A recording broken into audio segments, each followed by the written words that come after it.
मार्गावरती उमेदवार तयार झाले का? सध्याची परिस्थिती काय आहे? राष्ट्रवादी काँग्रेस पक्षाच्या माध्यमातून जिल्हा परिषद पंचायत समितीच्या 5 गटामधून आणि 10 गणामधून सगळे उमेदवार हे घड्याळाच्या चिन्हावर लढवणार आहेत आणि सगळ्या आंबेगाव तालुक्यामधील सगळे उमेदवार हे आज त्याच्यातल्या 4 जिल्हा परिषद गटातील आणि 8 पंचायत समिती गणातील उमेदवारांनी आज फॉर्म सबमिट केलेले आहेत। एक जो औपे वरचा जो गट आहे त्याच्यातले फॉर्म जे सबमिट आहेत ते उद्या करणार आहेत। हो, सगळी राष्ट्रवादी काँग्रेस पक्ष स्वबळावर संपूर्ण निवडणूक लढवणार आहे।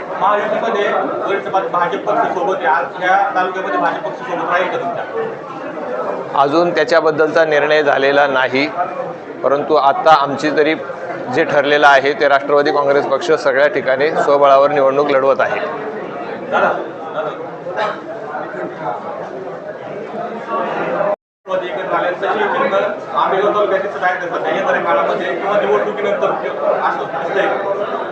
दोन्ही काँग्रेस एकत्र येण्याचा जो विषय आहे तो फक्त शेजारच्या निकडल्या तालुक्यात नाही आहे, तर तो जिल्ह्याच्या पातळीवरचा जो निर्णय आहे तो जवळजवळ माननीय अजितदादा पवारसाहेब आणि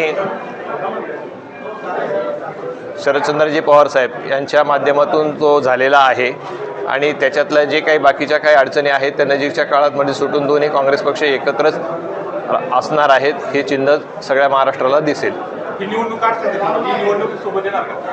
आता तो जवळजवळ सगळ्या ठिकाणी तशाच पद्धतीचा प्रयत्न चालू आहे।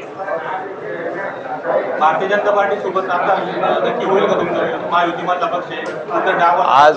आज आंबेगाव तालुक्यामध्ये अजून त्याबाबतचा निर्णय फायनल झालेला नाही, परंतु राष्ट्रवादी काँग्रेस पक्ष हा आजच्या मितीला सगळ्या जागा स्वबळावर लढवत आहे। स्वबळावर लढायचं नक्की आहे। जो आपल्या संघटना पक्ष आपल्याबरोबर आहेत आपल्या संपर्कात किंवा आपल्याबरोबर संघटना पक्ष आहेत का? नाही, आता त्याबाबतचा जो निर्णय आहे ते माननीय नामदार दिलीपराव वळसे पाटील साहेब शेवटच्या क्षणी घेतील, परंतु आज आम्हाला जे माहिती आहे त्या पद्धतीने आम्ही सगळे फॉर्म जे आहेत ते राष्ट्रवादी काँग्रेस पक्षाचे आज जे भरलेले आहेत ते 4ही गटामधले आणि 8 पंचायत समिती गणातले भरलेले आहेत। एक मी सांगितल्याप्रमाणे जो वरचा पंचायत जिल्हा परिषदचा गट आहे आणि जे 2 पंचायत समिती गणातले फॉर्म आहेत ते उद्या भरले जातील।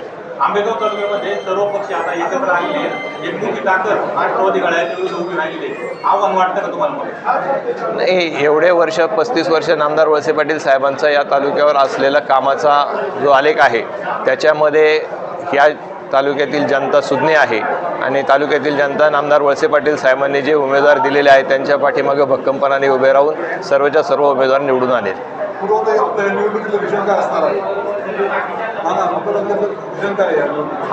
तुम्हाला सगळ्यांना माहिती आहे, आपल्याला प्रत्येक निवडणुकीचं विजन एकच असतं आणि ते विकासाचं विजन असतं। आपण ज्या सगळ्या निवडणुकीला आत्तापर्यंत सामोरं गेलेलो आहे हे विकासाचा अजेंडा घेऊनच गेलेलो आहे आणि आंबेगाव तालुक्यात गेल्या 35 वर्षामध्ये जो आहे नामदार वळसे पाटील साहेबांच्या माध्यमातून विकासाची गंगा अहोरात्र चालू राहिलेली आहे आणि तीच पुढच्या क्षणात पण चालू राहील।